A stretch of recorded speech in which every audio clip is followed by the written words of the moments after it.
Howdy, and welcome to No, I'm Not a Human. This amazing game is made by Trioscaz and further published by Critical Reflex, who you probably know from Mouthwashing and Buckshot Roulette. The setting of this game takes place in a world where the sun has gotten so hot that people cannot go outside during the day and need to start taking refuge in houses during the night.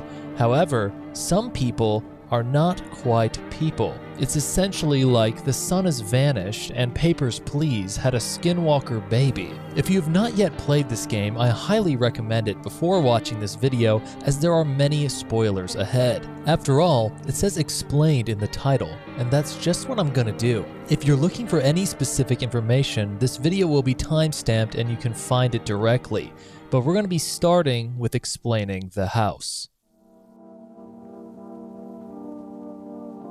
We find ourselves in an average suburban home with a hallway that connects many rooms. When entering through the front door, we notice a phone as well as a radio at the end of the hall and a jar of kombucha. The phone and radio provide us information about the game, and the kombucha is our limited amount of saves.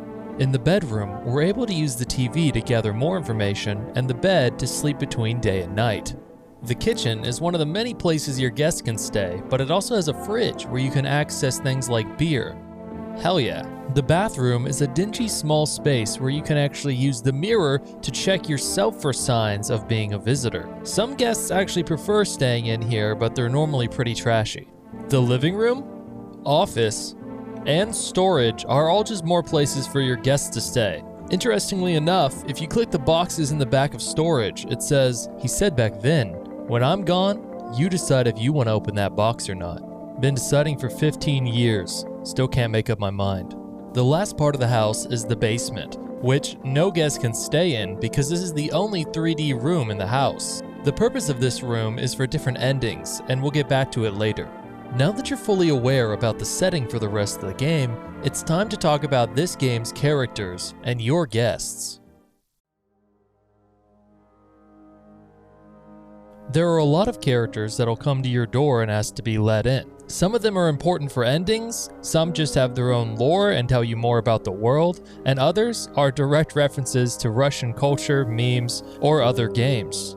The first person we're introduced to is actually our neighbor. He appears at our doorstep late one night after hearing some troubling news from his cousin about the anomalous sun, the arrival of these visitors, and a warning about a pale visitor. This visitor is known for asking homeowners if they are alone, and he tells us that we should always say no.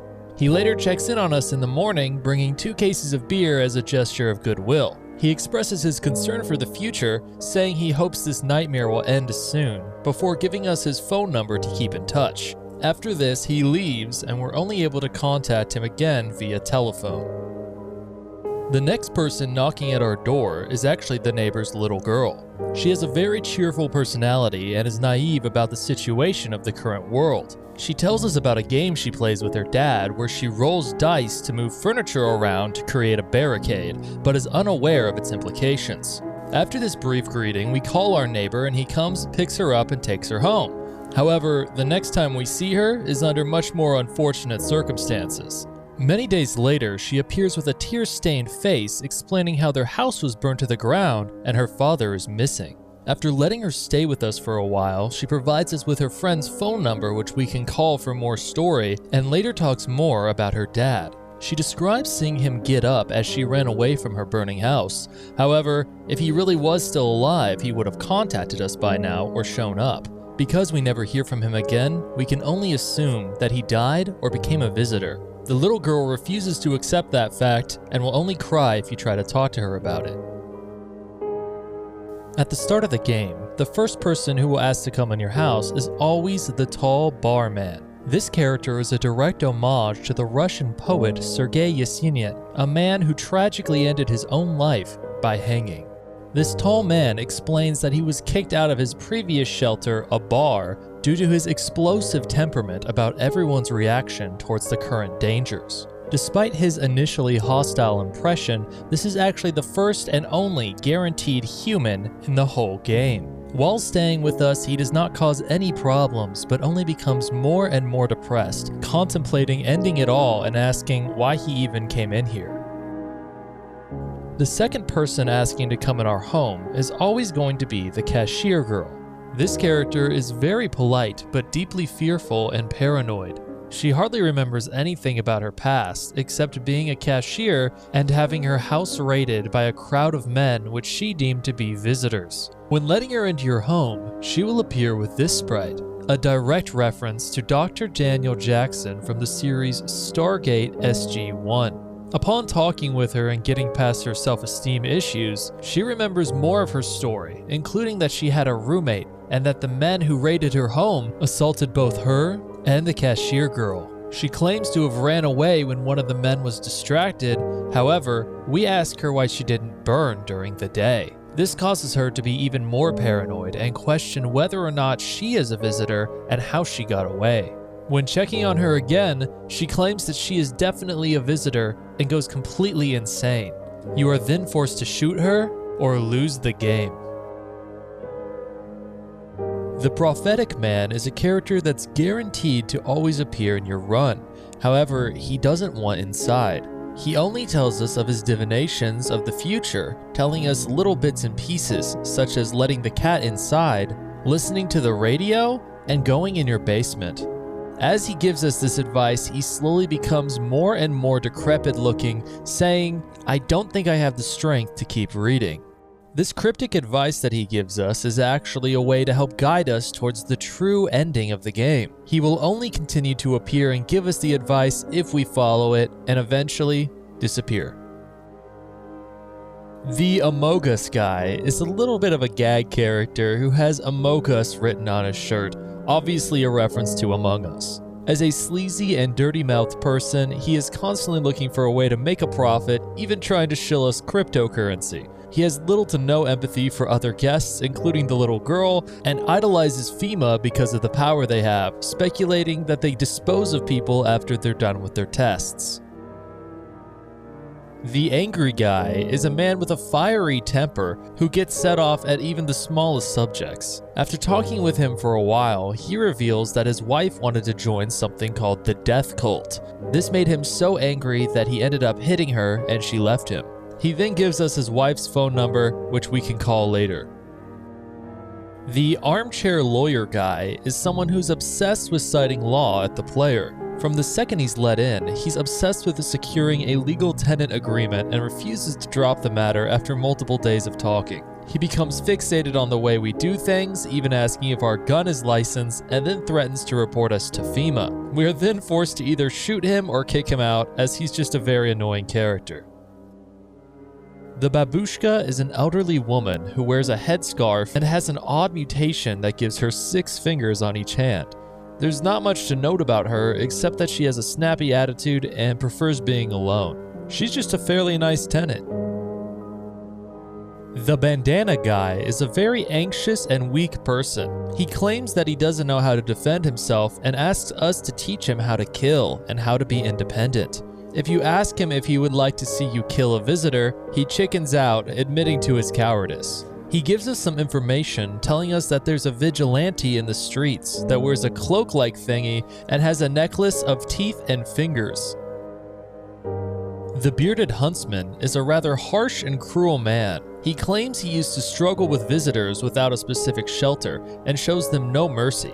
He possesses a fixation on killing the visitors and holds FEMA in high regard for their effort in exterminating them. He considers us to be an ally, but is constantly paranoid and starts to project that everyone might be a visitor. He tells us about how previously he denied somebody refuge into his home. That man later became a visitor, and by the next night, destroyed his rifle and stared him down before dawn. This visitor is now hunting us, and he is known as the Pale Visitor. The Pale Visitor is the very creature our neighbor first warned us about. He is seen wearing nothing but dark pants. He has pale skin, broad shoulders, and a freakishly long pair of skinny arms. His fearful appearance seems to be lightly inspired by things like Christian Bale in The Machinist, as well as Judge Holden from Blood Meridian. He will regularly come to our door to ask us if we are alone. If the protagonist is alone or says that he is alone, the Pale Visitor will take him to a fate far worse than death. However, if you have people in your house and you say you aren't alone, he will leave you be. This character kind of serves as a mascot or main antagonist of the game. He's used in a lot of promotional material, and the game devs jokingly shipped him with one of their members, who the Reporter character is based off of. He's even featured in another game, Static Dread: The Lighthouse. His famous and most confusing quote, "Dogs rule the world now, and only dogs survive here," is a reference to Yegor Letov's song Dogs, where he says dogs will rule the world. The Pale Visitor is easily the most dangerous and powerful visitor among any that we've seen. He is violent and takes great joy in killing many people. He understands that no one knows what to expect from him and uses that to his advantage, enjoying the fear of people. The Reporter is a character that appears on the television every single morning. His job is to obtain and report any information about the signs of visitors. The source of his information comes from a newly established government agency called FEMA. Despite being a credible government source, the agency has him report on more and more ridiculous signs as the game goes on, which causes their credibility to become more and more questionable. Best Son is a confused, short, balding man who seems completely confused at the state of the world. He claims to have no knowledge of what's happening, only that his family has disappeared. He was very attached to his parents, but recently discovered he actually had a half-sister. This causes him distress and distrust towards his parents. He expresses that he wants to go meet his half-sister, but his cowardice seems to stop him. With some proper persuasion from us, he will leave our house, catch a taxi, and go see his sister. Big Mama is an obese woman in her 50s with thin hair and a fringe. She's an opportunistic woman who is ready to deceive others for her personal gain. This character is a guaranteed visitor, but she is aware she is a visitor. She doesn't really try to conceal this from us and will do anything to selfishly live longer. When we're finally forced to shoot her, she will laugh in the face of death with a twisted sense of humor. The Blinded Man is a slim person with swollen, empty eye sockets. Interestingly enough, he claims to have pulled his own eyes out after witnessing an unnatural entity that aligns with the visitors. He refers to this creature as It, and claims he saw it while it was eating the charred remains of humans. This has caused him to spiral into madness, pull out his own eyes, and have nightmares every night. He has been deeply traumatized by this experience, and after you talk with him several times, he will be found deceased in the kitchen the next day. It's unknown if this is due to his own doing or it. The Border Patrol agent is a middle-aged woman with Joker-like makeup. Prior to the Cataclysm, she worked for customs at the land's border. After suspecting that her neighbor was a visitor, she called FEMA on him and was hoping she would get hired. Instead, her husband was hired and now works for FEMA. She is clearly jealous of this fact and claims that they are sexist, only hiring men. Despite this, she is still proud of her husband and the work he does for FEMA, constantly bragging about him. The Wounded Man is a disheveled middle-aged man with a wound on his left hip. He tells us that his neighbor was convinced he was a visitor and that a FEMA employee shot him while he fled the quarantine zone. This is undoubtedly due to the Border Patrol agent. After several days of talking, his story will become inconsistent, causing us to become suspicious. Finally, he will admit that he only escaped the facility with the help of a doctor who forged his papers. With no place to stay after that, he wandered the streets with a vigilante before being shot by him. The Doctor is an elderly man with white hair, big ears, and a little bit of blood on his coat. He informs us that all of the hospitals have been shut down due to the current crisis. Because of this, he enlisted at FEMA to try and help. However, he quickly realized that the procedures used to inspect the detainees were so broad that everything was considered a symptom. Being a kind man, he disagreed with their methods and helped the Wounded Man escape. He was later confronted by a FEMA soldier and fled, thinking he had been found out. The Vigilante is an older man with black greasy hair and an MD-63 rifle.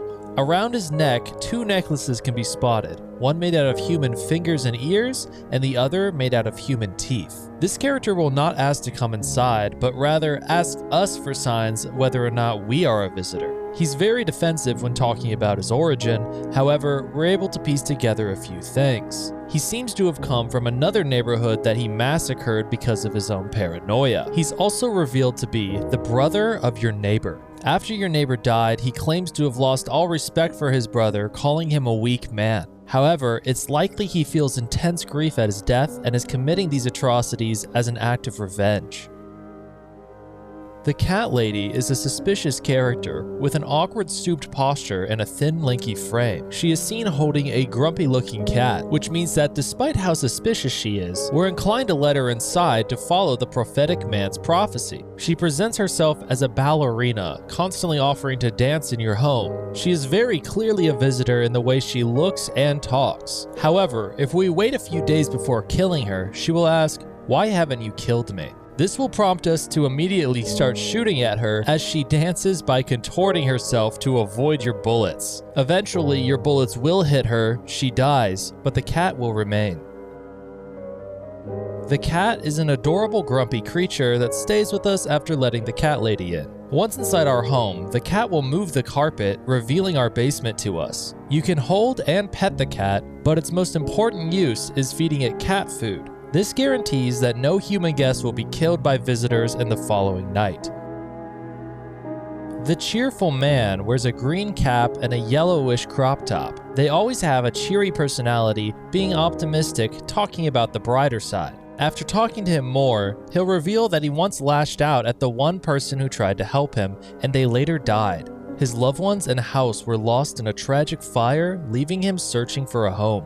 This changed something in him and made him realize he needed to change so he wouldn't destroy those around him.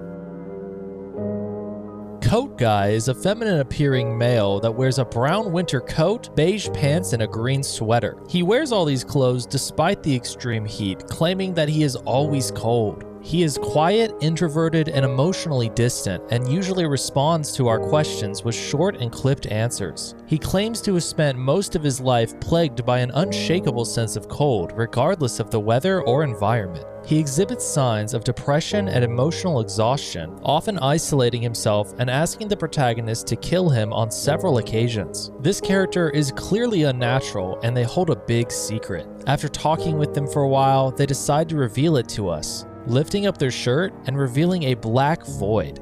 Any other guests in the room are immediately killed upon him showing it to us. This causes him to panic, saying no, not again. Because of how dangerous he is, we're forced to either kill him on the spot or kick him out of the house. Either way, it's a particularly sad fate for him, as he has to go back into isolation, and we never see him again.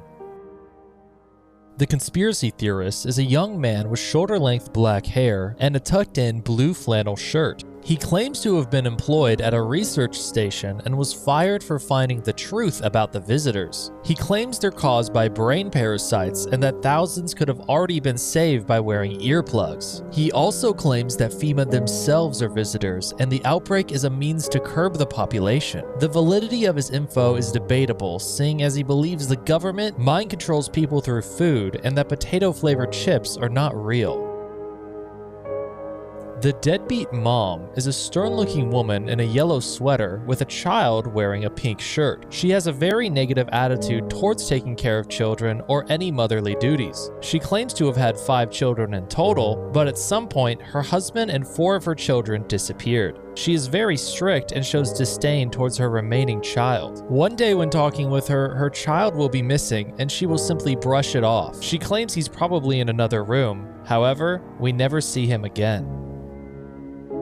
The Death Cult Leader is a character that will appear at our door and ask us to take in his flock. Without much of a choice in the matter, he leaves, causing 3 of his Death Cult peons to live with us. We're now entrusted with protecting these 3 or risk suffering the wrath of the Death Cult. The peons often talk about how they worship death itself and how death is actually a good thing. One of the peons will even tell us that they struggle with fear about death. However, they still choose to worship it. Days later, when the Death Cult Leader returns, if we haven't protected his flock and one of them is dead, he will wish death upon us. However, if we do manage to protect his flock, he offers for us to join him in worshiping death, which can lead to another ending. The Delivery Man is a character who brings us resources when we call for rest. He's sort of a DoorDash Uber Eats guy during the apocalypse. When asked why he's still working, he claims that it's a way to distract himself from the current state of the world. After taking many orders from him, he eventually tells us that his friend was killed while dropping off an order. The homeowner mistook him for a visitor and shot him. This causes the delivery man to become more and more depressed, saying he's just sick of all this and wants it to be over. The disfigured firefighter is a man covered completely in burns and scars. His appearance is loosely inspired by the mannequin from the Russian sleep experiment creepypasta. Prior to the sun's explosion, he was a firefighter assigned to extinguish a forest fire. However, due to his boss's orders, the other members of his team were burned to death, and he was the sole survivor. Now, he decided to ignore FEMA's order to find a quarantine zone and was seeking shelter. The ex-minister is a morbidly obese character with a jolted haircut. He is thought to be based on a meme about a Russian internet celebrity by the name of Vlad Savelyev. He explains how he used to be a bureaucratic minister, having described the power he held and how people used to fear and respect him. While reminiscing about his past, he admits that he has ties to FEMA and would presumably be responsible for allowing them to have as much power as they did.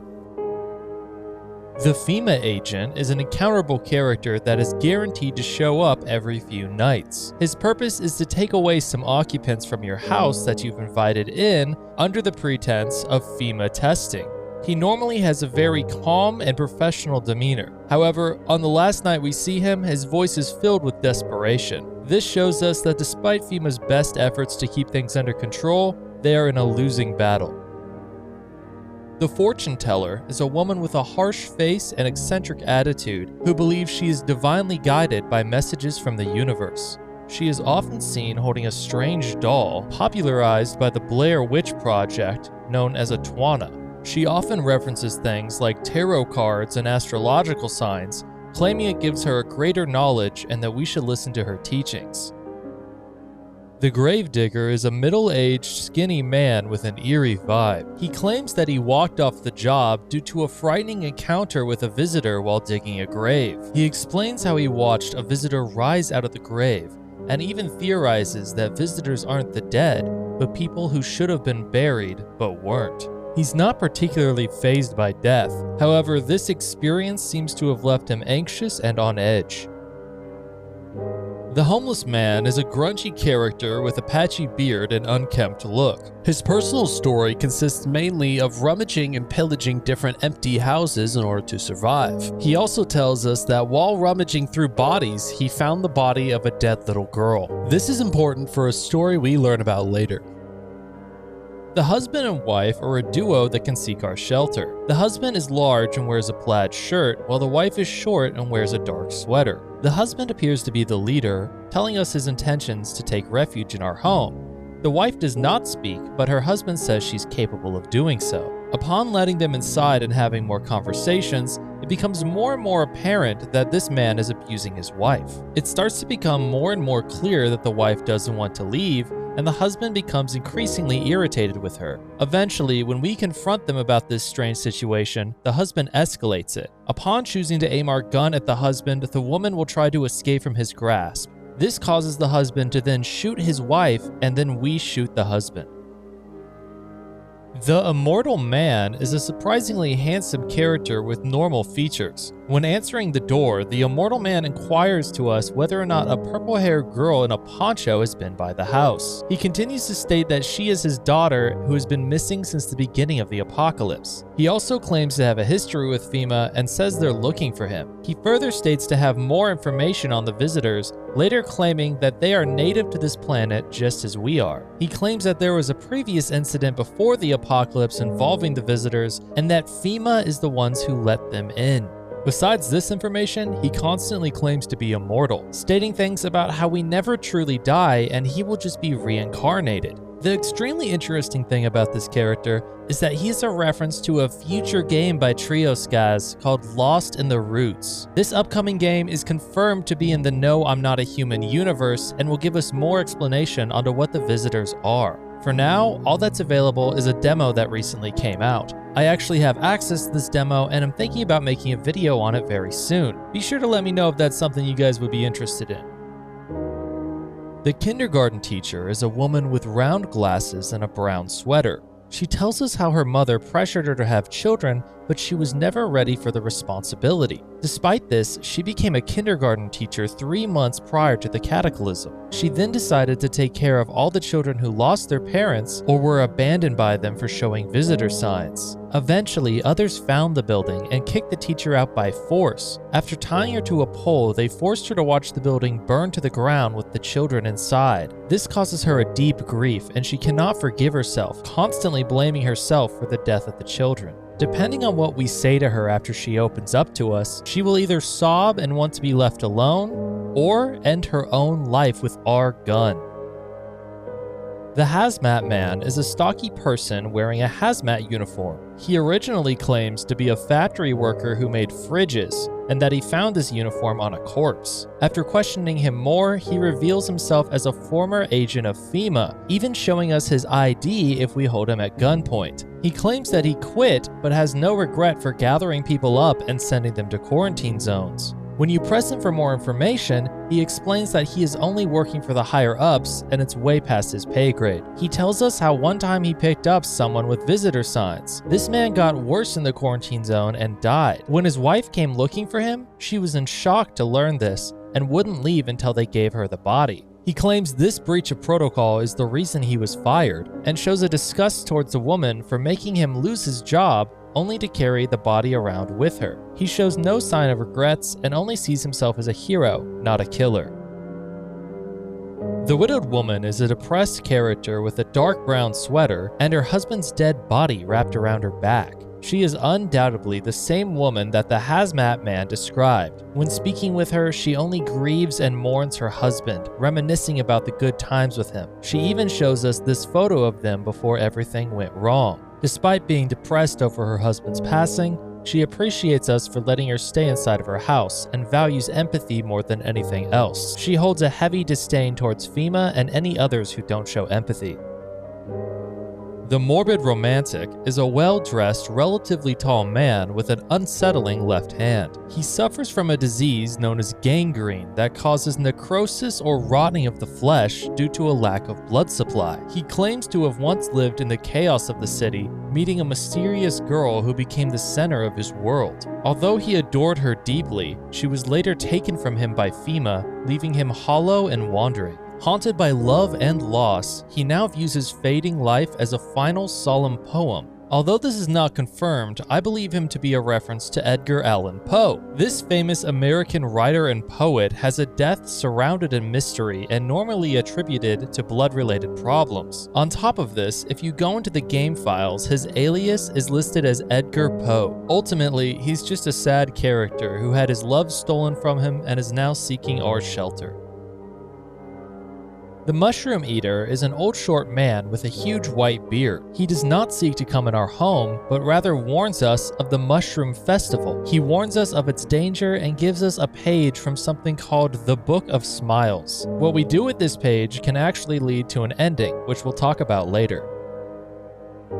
The Nun is an older religious woman who is very strict and rude. When choosing to let her in our house, she is still ungrateful for the accommodation and always seems disapproving of anything we do. She claims she was living in a monastery and never planned to leave, but blasphemers destroyed it and everyone was forced out. However, later she admits these blasphemers were actually people trying to take refuge in the monastery. She refused to let them in because of her strict mindset, and they ended up forcing their way inside. She gained no self-reflection from this incident and believes it is God's will to make these people suffer.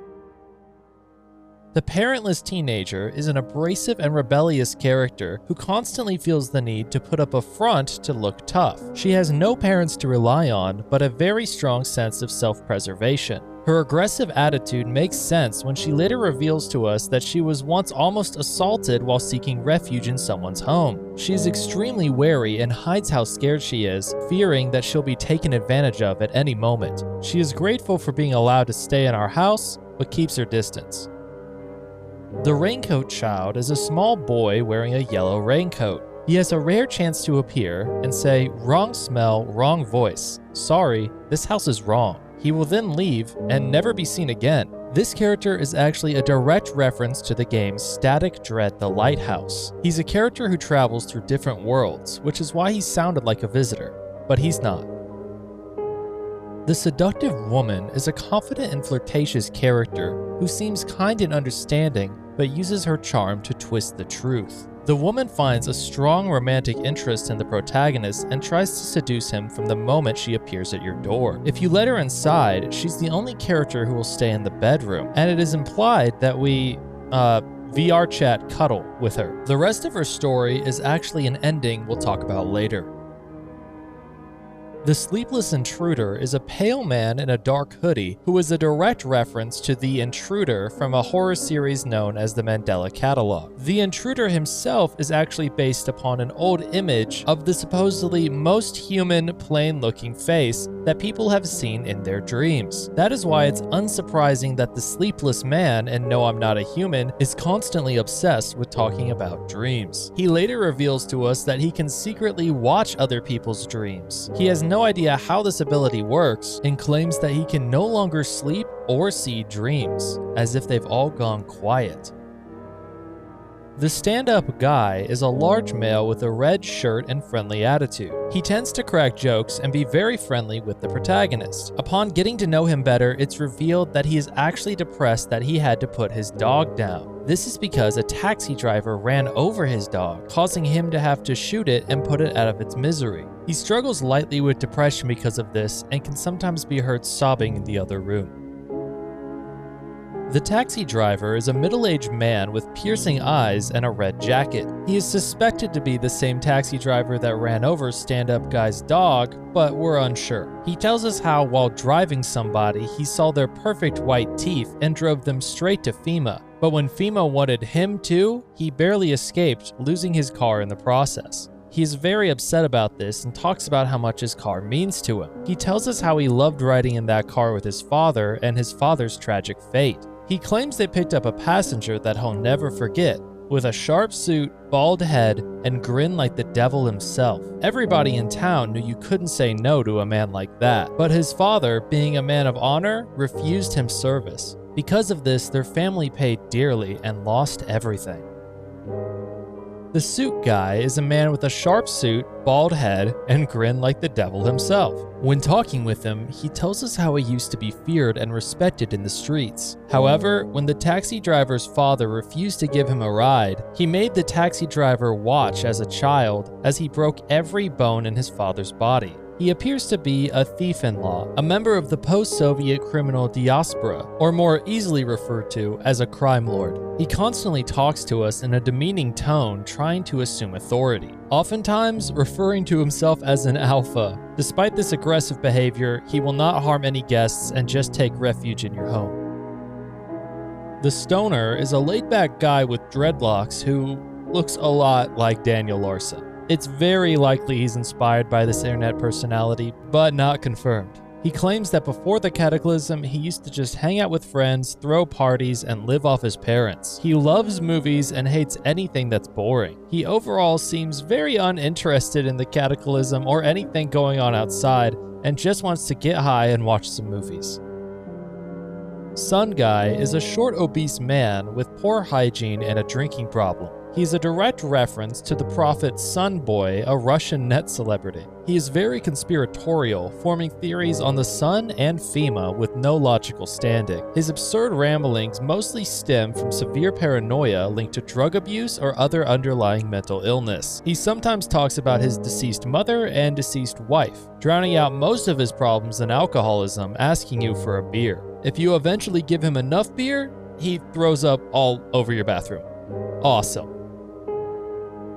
The twin sisters are an interesting duo with long brown hair. The sisters' names are Alknost and Syrian. Both of their names are references to Eastern Slavic folklore figures. Syrian is a pessimist and became more depressed after her parents passed away. Her depression causes her to struggle with even the most basic tasks, and she's mostly just taken care of by her sister Alknost. The sisters have a deep bond and can't imagine living without each other. Alknost's husband used to help Syrian with her depression, but since the Cataclysm, he's gone completely missing. She gives us his phone number, which we can call for more story later.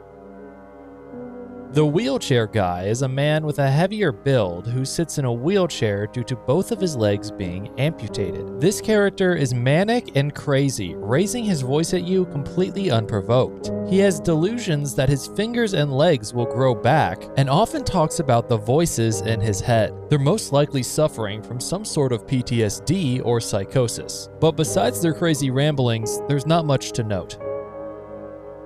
Wireface is a man who arrives with his mouth wired shut and no ability to communicate. After being let in our home, he will remove the wires, but still can't speak our language. We communicate with him solely using gestures, as what he says appears to be gibberish. However, we can actually decipher what he's saying using an Atbash cipher. This is a simple cipher where each letter of the alphabet is replaced with its opposite. Using this method, we can see that someone sewed his mouth shut just because they didn't understand his language. He makes gestures of a vehicle, signaling that he wants to leave, and hands us a phone number to contact an embassy. Then, shortly after, he tells us he's leaving to head home. Whether or not he actually gets home is unknown. However, he's gone the next morning. The last character I'd like to discuss is the protagonist. Our main character is a very isolated person. The game makes this even more apparent when he has a poster hung up in his house titled Loneliness and Isolation. Despite this, we know his home was once filled with people and joy. From a picture of his old cat to his possible wife, we can tell that he used to enjoy the company of others, but has now completely become a loner. From other areas of the house, as well as phone calls we'll talk about later, we can also tell the protagonist had a rough relationship with his father. He has clearly lost a lot of people in his life and become accustomed to isolation. But unfortunately, that only makes this cataclysm even more of a nightmare for him.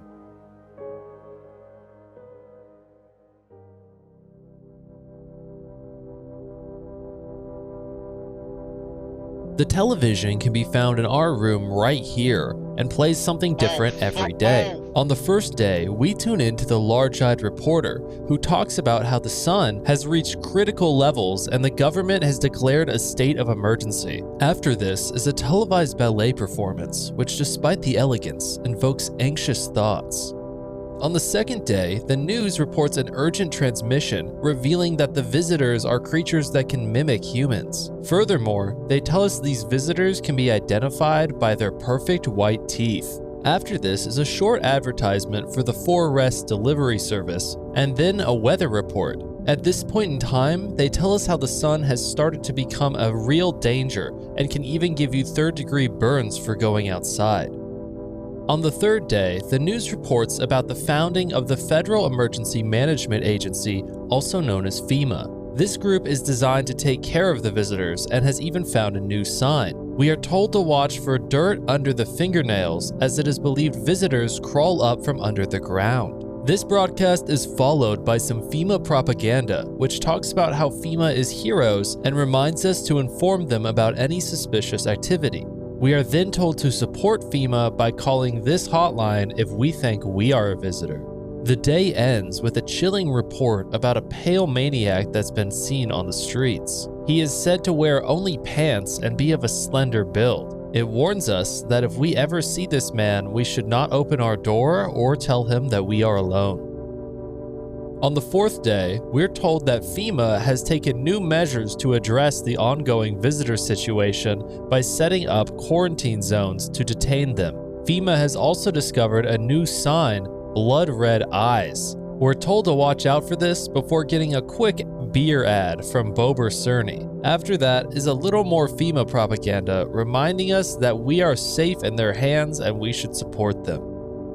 On day 5, the reporter tells us that FEMA has announced new protection measures by enforcing a full quarantine across all major population areas and forbidding travel outside of them. We are then told of a new sign to watch out for in visitors: hairless armpits. After this is a short broadcast about our procedure with the visitors, warning us that they might be an undisclosed biological threat and reminding us to report any possible visitor to FEMA. The sixth day starts with the reporter telling us of the high solar activity causing many forest fires. Despite these fires, visitors still continue to terrorize the nation and can now be identified with a new sign, looking at their aura through aura film photography. We are then showed an ad for the revolutionary aura-sensitive photographic film. This is by far the most outlandish and unreliable method yet, and to get even more dystopian, we're then shown an ad for an energy drink to end off the day. The seventh day begins with breaking news about reports of civil unrest and FEMA sealing off an entire area. They further report on the nature of the visitors, assuring us that all theories on the visitors' origin are completely baseless and that authorities have the situation under control. They then once again remind us to report to FEMA if we think we are a visitor. Finally, we're shilled Marlboro cigarettes for real men. Only GigaChads get these, guys. This is for real men only. The eighth day starts with a normal news report about a wanted suspect that's attacking FEMA quarantine zones. Suddenly, the broadcast is interrupted and replaced by a female reporter. She talks in a cryptic tone, stating, "Silence is the harbinger of death, a sinister quiet that drains the soul. But worse than the emptiness is the ringing, a distant funeral knell growing ever louder. The bells toll for us all, filling our ears with endless din, filthy thoughts caught in webs of wax, an internal nest where visitors thrive, tangled deep in sticky sustenance, Cerumen inidens, Cerumen inidens, Cerumen inidens." It's unknown exactly what this cryptic message is, but we'll talk about it more later. After this mysterious broadcast, we return to our normal programming, which tells us that corpse disposal in surrounding areas has been temporarily suspended. We are advised only to cremate the deceased if possible. On the ninth day, the reporter tells us that FEMA is assisting with victims of the quarantine zone attack and that evacuated residents are temporarily being housed in the outskirts of the city in houses much like ours. We're also told of a new sign to look out for: bleeding gums. Finally, we receive a report on the dangerous new cult hiding among us. This cult, most likely the Death Cult, has taken a public stand against FEMA. Because of this, they warn that any aid or sympathizing with these cultists may result in an arrest or criminal charges. On the 10th day, the reporter tells us that wild packs of stray dogs are now roaming the streets. FEMA is doing their best to take care of this problem and has identified a new sign: skin irritation. After this, we receive a weather report telling us that widespread wildfires, extreme heat, and droughts are devastating multiple nations. At this point, just touching the ground is enough to get third-degree burns. On the 11th day, the reporter tells us that the situation in the city remains unstable and that members of the cult have been sighted on the outskirts. On top of this, FEMA claims there is yet another sign with fungal growth in the underarm area. After this is a quick news report telling us that if the current heat wave doesn't subside, the meltwaters from polar ice caps may lead to catastrophic flooding. On the 12th day, we're told that the conditions in the city are not stabilizing, glaciers are melting, and several lakes known to be contaminated with radiation have begun to evaporate and cause toxic rainfall. With even more bleak news, they tell us there is another visitor sign of rapid pupil movement. The broadcast then ends for the day due to a risk of an attack on the studio. On the 13th and final day of broadcasting, we are told that FEMA has just arrested a majority of government officials, claiming that most of them are visitors. With the ministry no longer in function, fugitives have broke through the citywide lockdown, and we are urged to barricade our windows, lock our doors, and await further instructions while staying inside. Unfortunately, further instructions never come, and this is the end of the TV's broadcasts.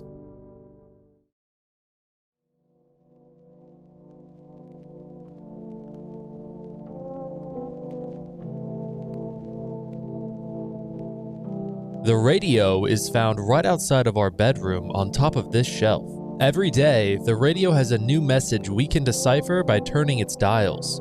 On the first day, we can recover a message from the emergency services dispatch. The caller describes seeing people burn in the sun, and when advised to go out at night, He says he can't, describing a pale man who haunts the streets at night. The second day, we intercept a message from a program called Yes, I Am a Human. It provides us with an email address and tells us to send only pictures of eyes, teeth, and fingernails. If we actually message this email, we will get a response back, taking us to a website where we can fill out some information in order to presumably receive a FEMA Civil Protection Kit. I'm unsure if this is something that's actually been sent out to people or will be, but I have not received anything or found anything online about it. On the third day, we intercept a message telling us that if our eyes have become red or teeth become white or anything similar, we're a visitor and an evil spirit has entered our body. They give us a phone number that we can call to cleanse the evil spirit, which we can call later. On the fourth day, we intercept a message from the I Want to Believe program, which covers topics about mysteries and government conspiracies. The broadcaster expresses his shock as their guest isn't coming and all of his research was destroyed. He says, "I knew we wouldn't be allowed to reveal the truth," before ending the broadcast. The fifth day only has one advert for something called Phone Roulette, which gives us a number to have a random conversation with the quote-unquote perfect conversation partner. On the sixth day, we intercept what appears to be the police or perhaps FEMA reporting to one another about things like a team for body disposal and a city being cordoned off. On the seventh day, we get a broadcast from what appears to be a lone survivor. They yell in a panicked fashion about how FEMA is just shooting everybody trying to leave, and how they just want to get out of here before their signal is cut off. On the eighth day, we get a very short broadcast from somebody of unknown origin who states that whatever attacked the quarantine zone was not human. On the ninth day, we hear from someone who was kicked out of their shelter by FEMA, claiming that they are hiding in the basement of a burned house. They say that they are low on food and beg that if anyone can spare some, they really need it. On the 10th day, we're told that FEMA is trying to jam all signals to keep things under wraps. The speaker claims that they're the one who killed everybody in the quarantine zone and that no one is safe. They warn us to avoid FEMA patrols and to run while we still can. On the 11th day is a mysterious broadcast saying something around the lines of "We shouldn't have burned the bodies, it draws it. If we've left the remains, it wouldn't have come." On the 12th day, we intercept a broadcast from FEMA units. They're warning other members of FEMA not to burn bodies and to apply lime instead. In a cryptic manner, they talk about how burning the remains failed to contain the threat posed by the subject. The final broadcast we receive on the 13th day appears to be from a FEMA unit requesting backup. They claim they couldn't contain the subject alone.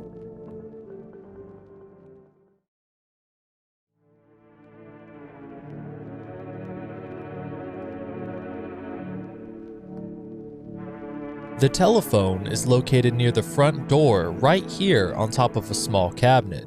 We receive many numbers to call throughout the game, from people, the radio, and the television.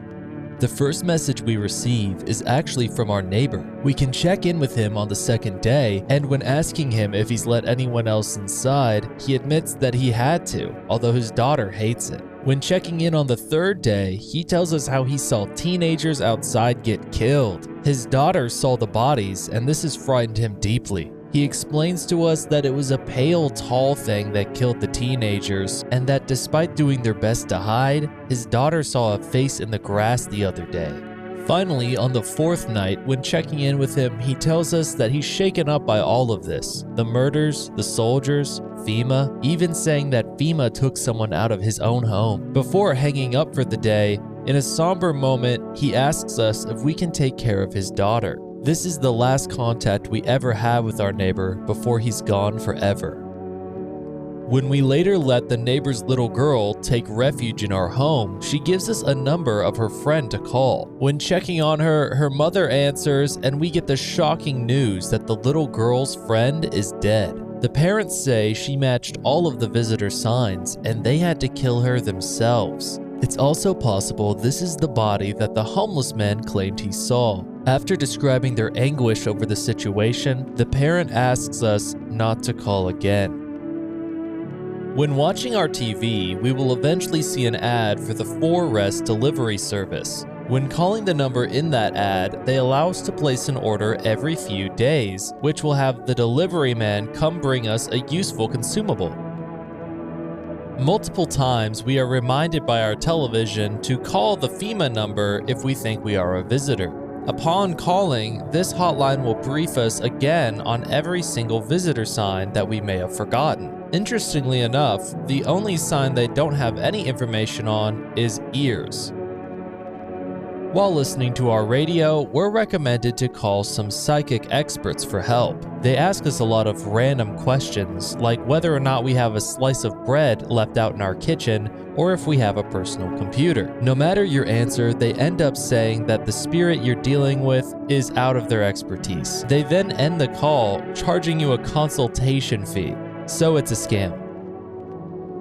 Our radio provides us with one more phone number for something called phone roulette. We talk to a random person at the other end of the line, and they tell us a little bit about themselves. They fled their hometown when the cataclysm started, and unfortunately had to leave their best friend behind. Now they're unable to get in touch with anyone from their hometown and feel completely isolated. They ask us about ourselves, and the protagonist actually reveals a bit about himself. He reveals that he had a rough relationship with his father and was basically cut out of the family with nothing left but this house. The person we're talking to expresses their sympathy, and we end the call. When talking with the angry guy, he admits that he hit his wife before she left him to join the death cult. He then gives us her phone number, which we can call. When talking with her, she is fed up with her husband and doesn't want to hear anything more about him. She tells us we're not the first person to call her on his behalf and that he doesn't have the guts to face what he's done. When we ask her why she joined the death cult, she tells us how death brings not sorrow, but happiness, and says maybe one day we'll understand. When talking with Best Son, he tells us he has a half-sister that he never met and gives us her number to call her. Upon doing so, we tell her his parents are missing, and she kindly offers to take him in. When talking with the deadbeat mom, she gives us the phone number to her husband to ask about her other kids. Upon calling him, he reveals that he does not have these kids either, and that the mother is just neglectful. He expresses a serious disdain towards her and tells us not to even bother telling her that he is alive.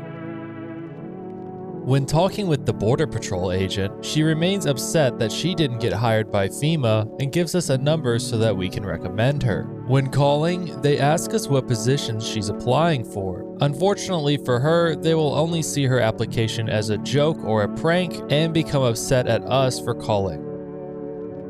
When talking with the fortune teller, she gives us lots of cryptic advice, especially about envisioning things. She tells us when we're ready to take the next step, we should call this number. Upon doing so, we are given this weird cryptic message about apples and mushrooms. This is actually a direct translation and reference to an old Polish horror series.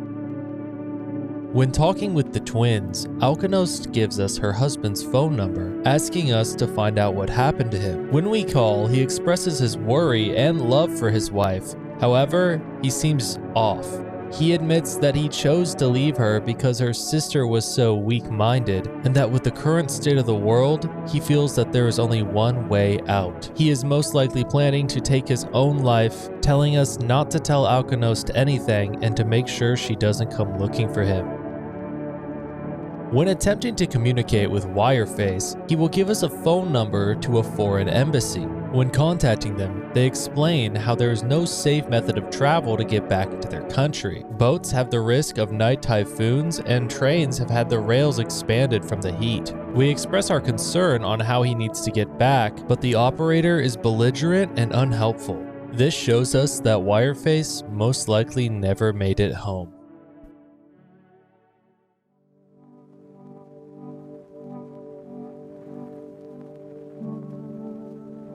Every night, there are 3 windows we can look outside of. These give us more information about the world and what's going on. On the first night, we can see our neighbor's quiet, calm home, a skinny dog wandering around, and some drunkards fast asleep. On the second night, we see our neighbor's lit up home, some teenagers hanging out in your yard, and silence. No drunkards to be found. On the third night, we see our neighbor playing outside with his daughter, the bodies of recently killed teenagers in our yard, and a man as pale as death itself standing in the footpath. It looks as though his flesh is the wrong size for his body, and you can't see his eyes from here, but you can feel his gaze boring into you. On the fourth night, we see a group of FEMA soldiers patrolling our neighbor's house. We also see 2 FEMA soldiers in our backyard cleaning up the charred husks of the teenagers' bodies. Finally, we see armed soldiers providing protection for the FEMA employees. On the 5th night, we see our neighbor's house set ablaze. In the adjacent window, we see the tall, pale man holding the head of a soldier with his face frozen in a terrified grimace. In the last window, we can see all the soldiers from yesterday were completely wiped out, their bodies scattered across the street by the pale man. On the 6th night, we look over the ruins of our neighbor's house, with a strange feeling overwhelming us, as if we knew this was coming. Nearby, we see the head of a soldier decorated on a stake, undoubtedly a threat from the pale visitor. Near our front door, we see some FEMA officials inspecting the site of the recent massacre. They seem to be taking the dead soldiers' weapons to prevent looting. On the 7th night, we see a woman crying over her wounded husband as she takes him towards the neighbor's house. The field path is littered with bodies of those who tried to run from FEMA, an agent standing nearby with a still smoking gun. We can see masses of panicked people rushing to nearby houses desperate for shelter, but no one seems willing to let them in.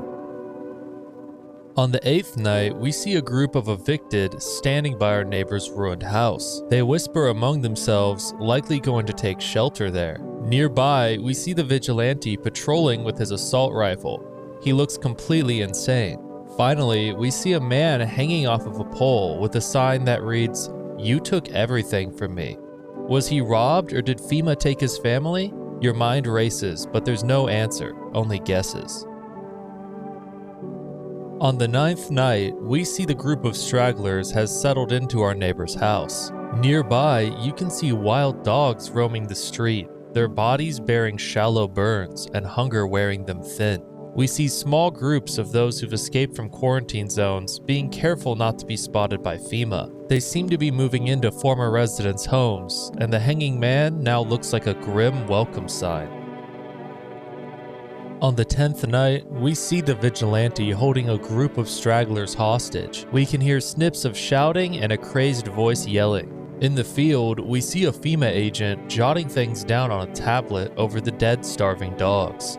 We wonder to ourselves, can a handful of people stop a horde of starving animals? Unlikely. Finally, we see 2 FEMA officers standing by the lamppost staring at the hanging man. They look like clueless detectives, probably wondering how he got up there without a ladder.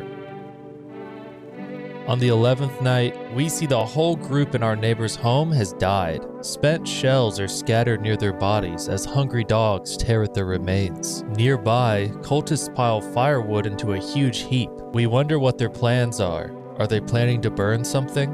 On the road stands the crazed vigilante, holding a gas can and a Molotov cocktail. We wonder if he's planning to burn down the whole village. On the 12th night, we see the stragglers' remains burning from the sun. The dogs are nowhere to be found, and we wonder if they ran not from FEMA, but something worse. We see the cultists tying themselves up at the bonfire site. Do they plan to sacrifice themselves? Twisted thoughts fill your mind, wondering, when this kind of madness happens in only a week, it's terrifying to imagine what could come next. Outside, we see the village burning brightly. We suspect the lunatic vigilante is behind this, and dread having to see him face to face. On the final and 13th night, We can see nothing remains of the burned bodies, only a strange, shapeless mass that looks like sludge. You wonder what happened to the bones and if maybe something is eating the remains. Nearby, the FEMA officers surround the burned bodies of the cultists, observing their faces twisted in agony. Finally, we see the ruins of every other home. Ours is the last one standing. No one is left to shield us. Whatever happens next will happen to us.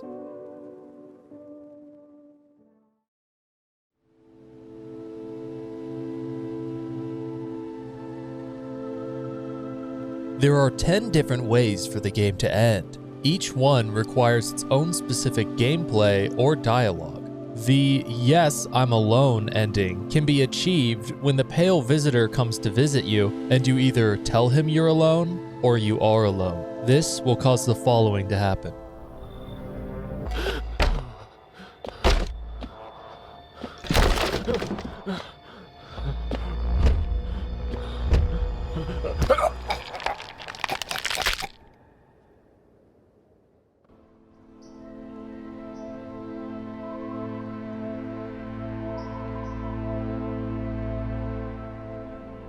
Even days later, the house remains empty. Everyone avoids it, like a dark omen. More rumors swirl than the number of those who ever called it home. The house, just like the final traces of its owner, has been lost to time. No relatives ever come to collect what was left behind. The homeowner simply vanished, as if they had never existed at all.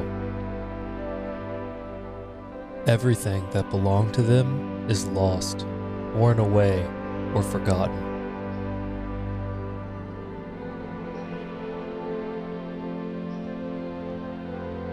Why do people disappear so completely?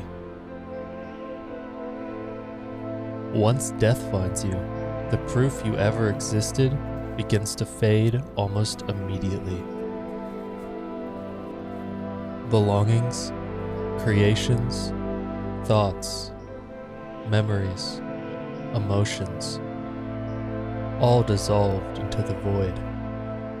There is no more you, only nothingness, as if you were never a part of this world to begin with.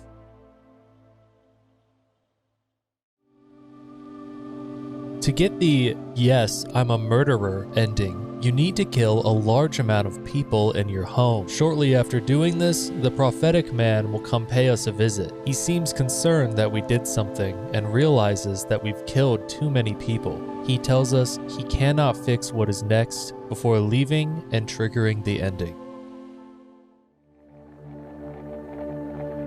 Dying is terrifying. I know that well. The dread alone can drive you mad. It pushes you towards terrible choices. I can see the plans they had laid out for you. Yet, seeing what lay ahead only made things worse. What was it that scared you so? Pain? Fading away? You can't stop it. Sooner or later. But you chose sooner.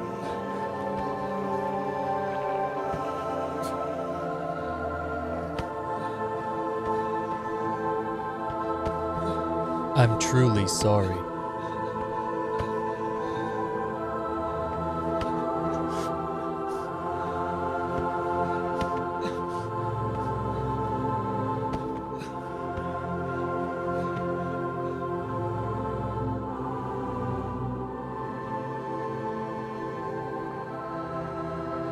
They threw you out into the street. Unarmed, bloodied. You have no strength left to crawl away from the sunlight. No way to end your suffering on your own terms. You'll burn, slowly.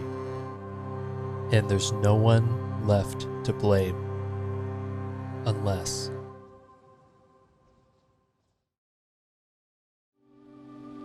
To get the Wrath of the Vigilante ending, we must show the Vigilante a sign that he finds suspicious. He will then aim his gun at us and claim we're a visitor, leading us to this ending.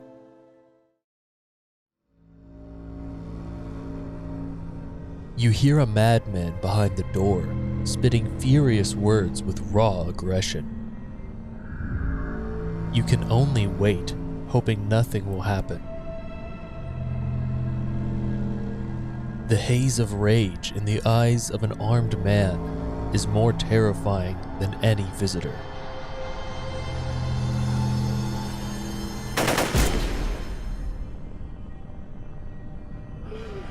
You hear his shallow wheezing. Bastard. He got me. And how many more has he slaughtered? How many has he burned? Thought he'd drag it out, since I didn't go down easy. But what about the others?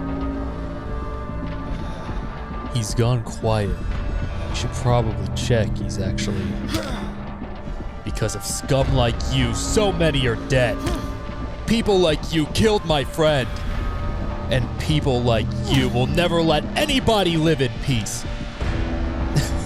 What? Do you think no one will fight back? I'll crush you! I've already lost everything. But you still have something left to lose. Minds. Damned by insanity. I'll drive you deep into the ground. I'll drown everything in your blood. Every bastard with a weapon in their hands dies today. Every last one.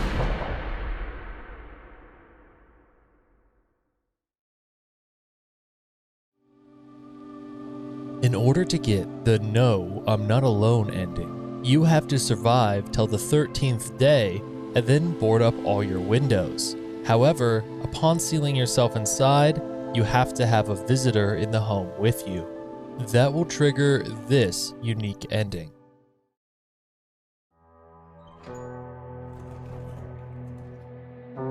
Together with the survivors, you make your way down into the cellar.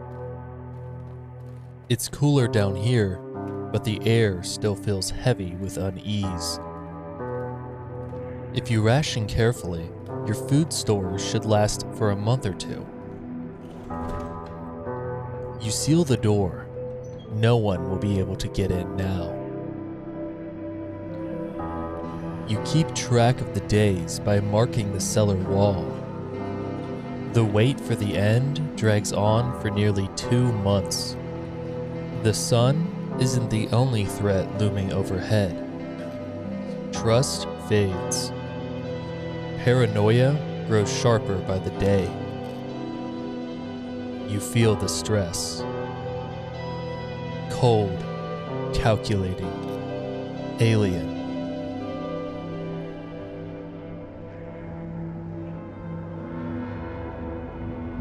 The fear of death has paralyzed you. It's all about to end. Escape doesn't even cross your mind. There's nowhere left to run. Terror blinds you.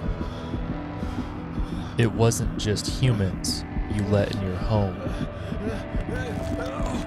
They tear you apart. Darkness floods your vision. Pain sears through your body.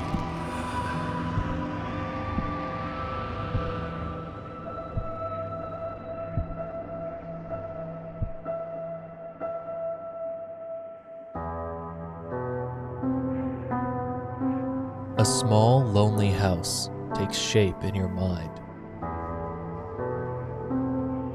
You hope it will be over soon. It's hard to hold on to. The pain fades as you slip further away. Welcome me.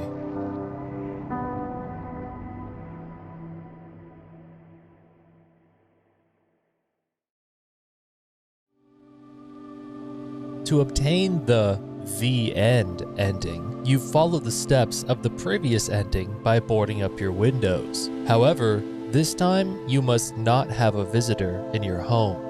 By doing this, you can unlock the following ending.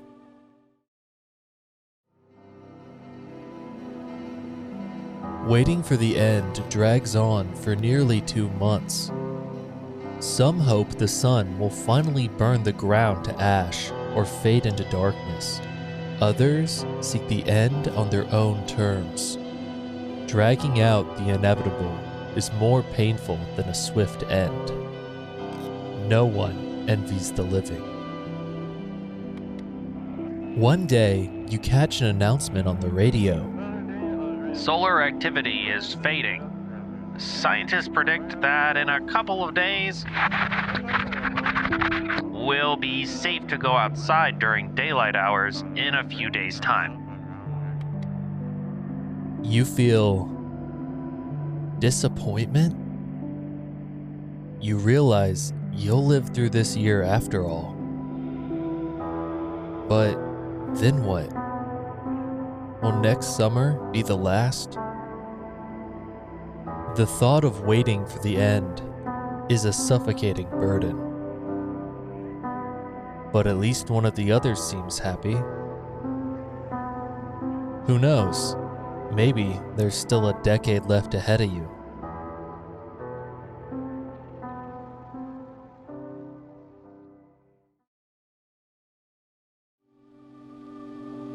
To achieve the Welcome to FEMA ending, you have to call FEMA 3 times throughout your run, hand at least 2 of your guests FEMA notices, and always choose the most compliant options when talking with the FEMA agent. If you do this, he will then forcefully recruit you and cause the following ending.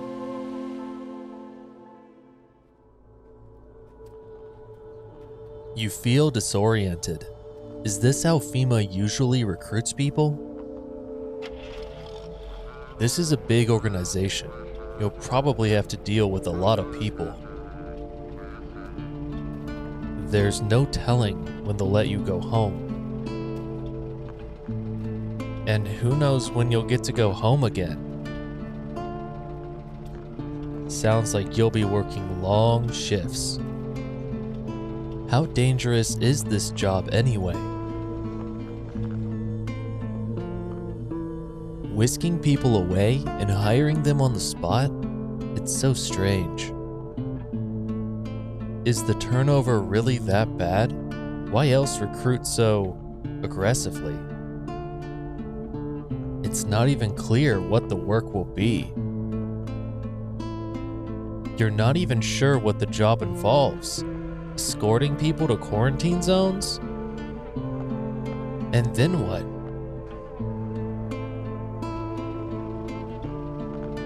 You don't know what's become of your home.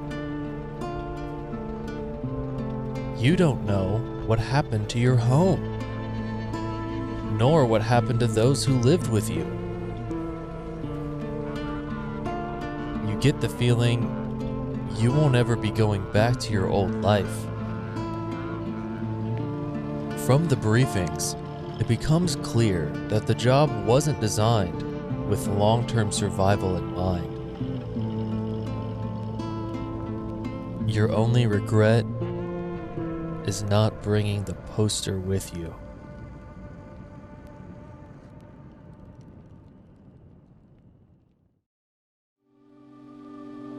From here on out is where the endings start getting a little otherworldly. In order to get the "May death cleanse us of our sins" ending, we must accept the death cult leader's flock into our home and make sure they are unharmed by visitors, FEMA, or ourselves. If we manage to keep them protected until the death cult leader comes back, he will offer for us to join his flock. If we accept his proposal to start worshiping death, the following ending will occur.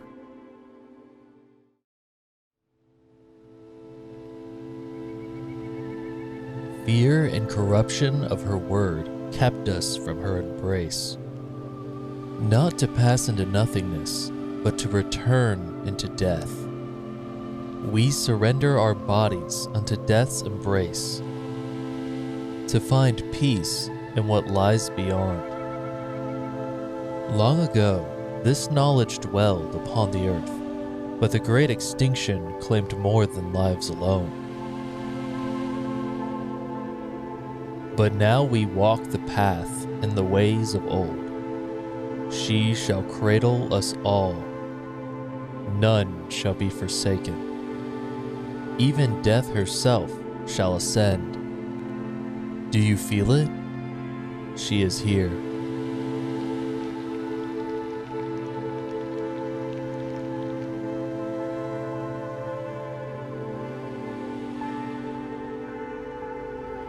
A voice echoes in the air, its owner unclear. You appeared from nowhere, drawing eyes upon yourself. We must act now. Some doors are best left closed. Come, I will hide you. I shall return you to where you were always meant to be.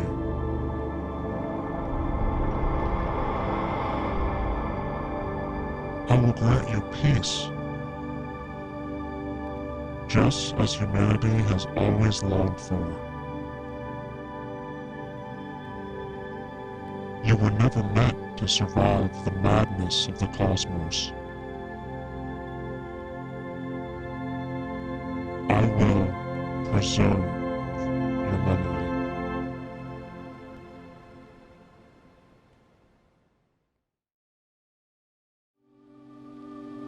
If you thought that meeting death itself was crazy, wait until you see the Child of Doom ending. To achieve this ending, we need to let the seductive woman inside of our house. After sleeping with her, her belly will grow larger day by day. She will brush off these concerns, saying it's just our paranoia. But on the third night, her stomach reaches its maximum size and bursts open in the morning. Upon viewing this gruesome scene, our protagonist hears a baby crying from the curtain behind her. When interacting with it, it will start a scavenger hunt for the fetus within our house. We then must find it and interact with it here in the living room and here in the bathroom. After doing so, we can look out our window that night and see the child feeding from a wild stray dog. This will cause the following ending to occur.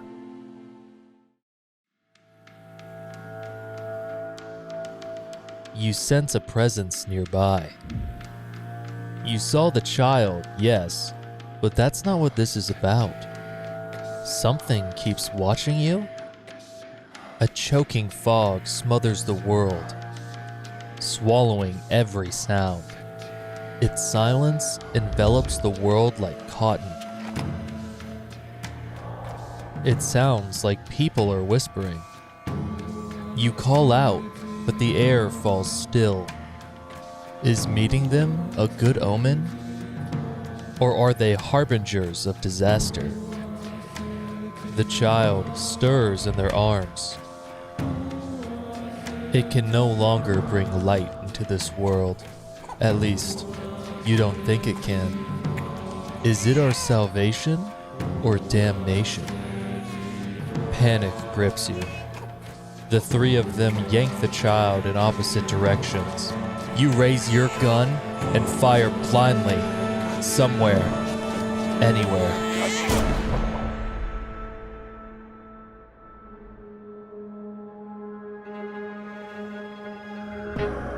What's happening? What is this? Why is everyone dressed like that? More figures emerge from within the fog. You're the prophet, A woman says. don't you see? You name the sins of this world. You are our salvation. The child would have led us to a kingdom of horror, a dark temptation. But you will drive the darkness away and usher the coming of paradise. Your sacrifice will save us all. Her words leave you paralyzed. What is this madness? Whatever they mean, one thing is sure.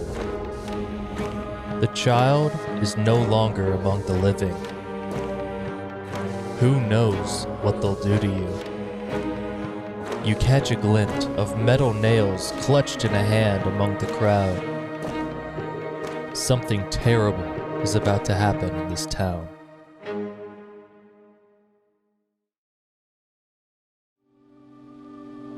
Besides parenting some sort of antichrist, things can get a lot weirder with the Shroom or Doom ending. This ending occurs when you get a rare visit from the Mushroom Eater. He will give you a page from his Book of Smiles, which instructs us to take a mushroom out of our basement, put it in our fridge, eat it, eat an apple the next day in the hall, and interact with a clock in our bedroom. If we do all of these specific things in the specific order, he will come back to our door that night and tell us we need to go to Mushroom Land. If we decide to go with him, we get the following ending.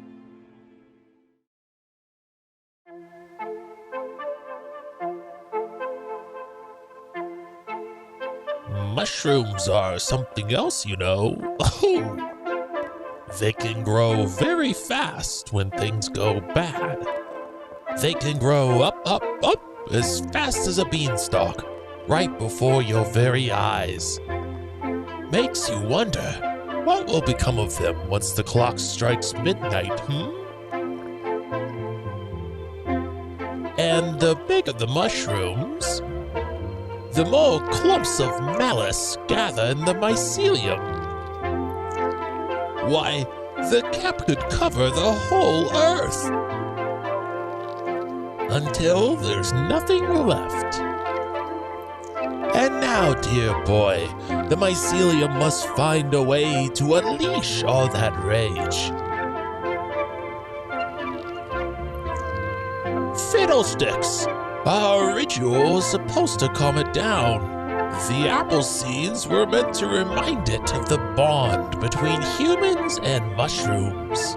But it seems the mycelium's gone cuckoo now, blinded by the fury trapped within its threads.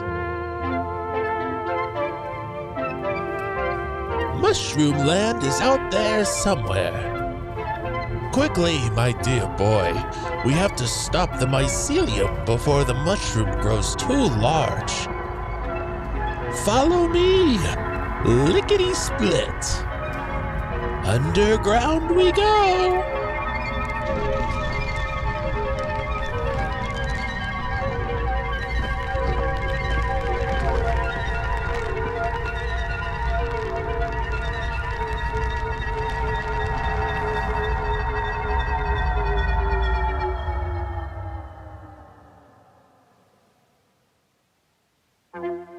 Fiddlesticks!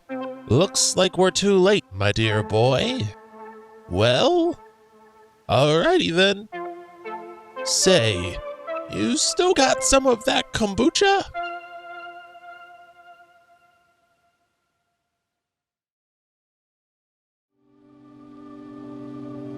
The final ending I'll be covering, and the true ending of the game, is the Embrace the Inevitable ending.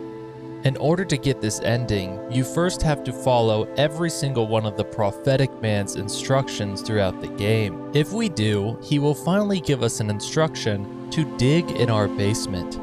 Down here, we meet the miner who tells us about how he dug underground to escape the heat, but found a pre-existing tunnel system. In this tunnel, he found a hole and lowered a rope down it, but is too scared to go down there, not knowing where it leads. If we go inside the hole, we find ourselves in some sort of strange dimension with an otherworldly being. This being turns out to be the face of death itself. We ask it if we are dead, and it speaks cryptically, saying, what does it truly mean to be dead? The being can see that we are clearly tired, and decides to send us to some place to give us peace. We are then taken to a completely isolated area. It tells us this is where we are meant to be.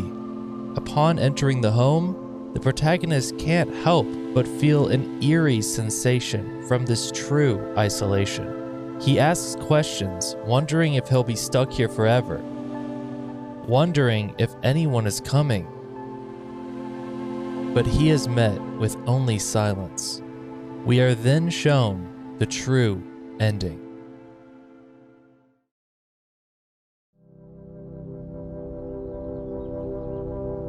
Day and night mean nothing here.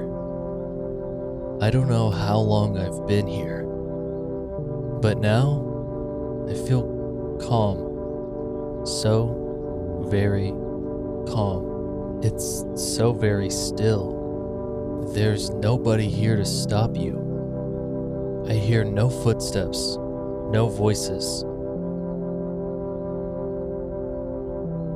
I feel nothing.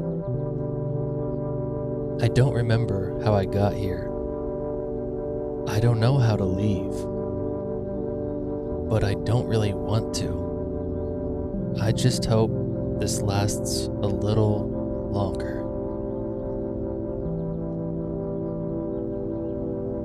I wonder what it all meant. Why was I allowed in? Will someone come for me? I wish I could meet them again. But that can wait. I'm tired. I'll just rest a while.